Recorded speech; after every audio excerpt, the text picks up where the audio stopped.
আমি পদ্মজা পর্ব ৩ লিখেছেন ইলমা বেহরুজ। হেমলতার আহ্বানে পদ্মজা উঠে দাঁড়ালো। প্রেমা অন্ধকার খুব ভয় পায়। পদ্মজার ওড়না ছেড়ে পূর্ণার হাত চেপে ধরে। টর্চ নিয়ে রুমে ঢোকার মুহূর্তে পদ্মজা গেট খোলার আওয়াজ পেল। উকি দিয়ে হানিফকে দেখে সে দ্রুত রুমে ঢুকে পড়ল। হানিফ পদ্মজার সৎ মামা। বুবু বাড়ি আদার কেন, বাতিটাতি জ্বালাও। হানিফের কণ্ঠ। হানিফ আসছিস? হেমলতা রুম থেকে বেরিয়ে বললেন, হাতে হারিকেন।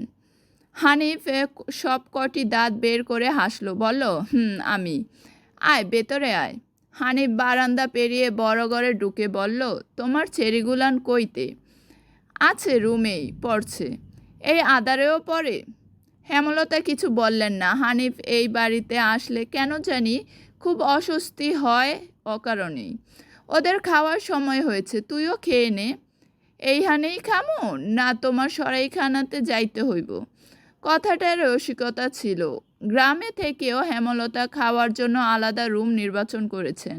সেটা হানিফের কাছে রসিকতাই বটে। হেমলতা প্রশ্নের জবাব সোজা সাপটা না দিয়ে বললেন, খেতে চাইলে খেতে আয়। পদ্মজা কিছুতেই খেতে আসলো না। কেমন জড়সড় হয়ে আছে। মনে হচ্ছে হানিফকে ভয় পাচ্ছে বা অবহেলা করছে। হানিফ 6 বছর সৌদিতে ছিল।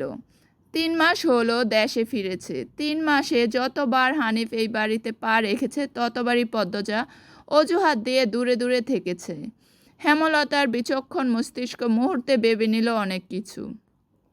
তাই জোর করলেন না, আজই এই লুকোচুরির ফয়সালা হবে। হানিফ পদ্মজাকে দেখার জন্য অনেক ছলচাতুরি করল, কিছুতেই সুযোগ পেল না।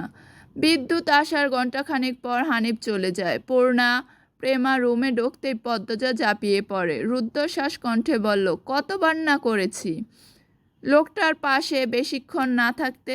তোরা কেন শুনিস না আমার কথা? পূর্ণা ও প্রেমা বিস্ময়ে হতবিহ্বল। পদ্মজা কখনো তাদের এমন নিষেধ দেয়নি, তাহলে এখন কেন এমন বলছে?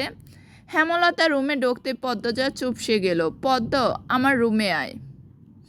মায়ের এমন কঠিন কণ্ঠ শুনে পদ্মজার কলিজা শুকিয়ে আসে। হেমলতা নিজের ঘরে চলে যান। হেমলতা মেয়ের দিকে তীক্ষ্ণ দৃষ্টিতে তাকিয়ে আছেন। পদ্মজা নতজানু হয়ে কাঁপছে। সুন্দরীরা ভীতু আর বোকা হয়, তার দৃষ্টান্ত প্রমাণ পদ্মজা। হেমলতার খুব মায়া হয় পদ্মজার সাথে উঁচু কণ্ঠে কথা বলতে। পদ্মজা রূপসী বলেই হয়তো গোপনে আবেগ লুকিয়ে তিনি বর্জ্য কণ্ঠে প্রশ্ন করলেন, কি লুকোচ্ছিস? হানিফের সামনে কেন যেতে চাস না? সে কি করেছে? পদ্মজা ফুপাতে থাকে। হেমলতা সেকেন্ড কয়েক সময় নিয়ে নিজেকে সামলান।